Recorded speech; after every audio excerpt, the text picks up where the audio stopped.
സമൂഹത്തിൽ വർദ്ധിച്ചുവരുന്ന ലഹരി ഉൾപ്പെടെയുള്ള മാരക വിപത്തുകൾക്കെതിരെ ബോധവൽക്കരണവും പ്രതിരോധവും തീർക്കുന്നതിനായി പുതുക്കാട് ജനസഭ സംഘടിപ്പിച്ചു. കൊടകര ബ്ലോക്ക് പഞ്ചായത്ത് ഹാളിൽ ചേർന്ന ജനസഭ കെ രാമചന്ദ്രൻ MLA ഉദ്ഘാടനം ചെയ്തു. ലഹരിക്കെതിരായി മണ്ഡലത്തിലെ 8 പഞ്ചായത്തുകളിലെ മുഴുവൻ വാർഡുകളിലും ജാഗ്രതാ സമിതികൾ രൂപീകരിക്കുന്നതിനും സർക്കാരിന്റെ മാർഗനിർദ്ദേശങ്ങൾക്ക് അനുസൃതമായി വിപുലമായ തുടർ പ്രവർത്തനങ്ങൾ വിവിധ വകുപ്പുകളുടെയും സംഘടനകളുടെയും സഹകരണത്തോടെ ജനകീയ പങ്കാളിത്തത്തോടെ സംഘടിപ്പിക്കുന്നതിനും യോഗത്തിൽ തീരുമാനിച്ചു. പറപ്പൂക്കര ഗ്രാമപഞ്ചായത്ത് പ്രസിഡന്റ് EK അനൂപ് ലഹരി വിരുദ്ധ പ്രതിജ്ഞ ചൊല്ലിക്കൊടുത്തു.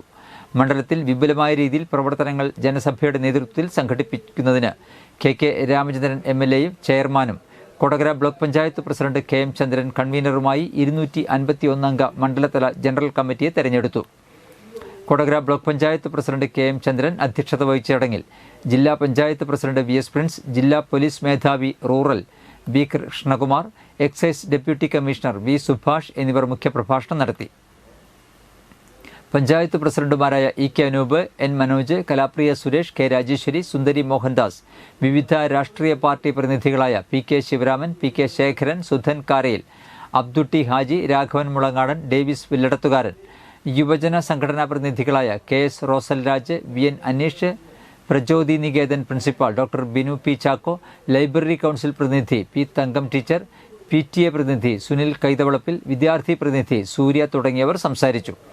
Kodakara block panchayat standing committee chairman Aljo Pulikkan സ്വാഗതം ആശംസിച്ച ചടങ്ങിൽ Kodakara block panchayat secretary Jinesh P നന്ദി പറഞ്ഞു.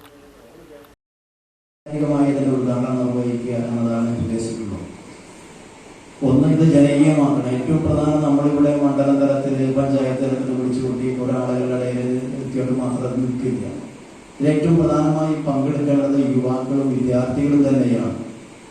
ഇന്ന് തന്നെ നമ്മുടെ ഈ മീറ്റിങ്ങിൽ എത്ര യുവാക്കൾ എത്ര വിദ്യാർത്ഥികളുണ്ടെന്ന് ചോദിച്ചാൽ കുറച്ചുണ്ട്.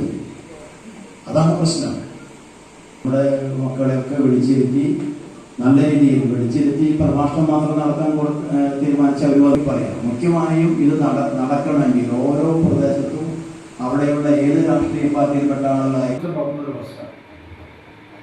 കാരണക്കാർ നമ്മളെല്ലാം ഇത് ഇന്നോ ഇന്നലെയോ കഴിഞ്ഞ മാസങ്ങളിലോ കഴിഞ്ഞ വർഷങ്ങളിലോ പറയുന്നു.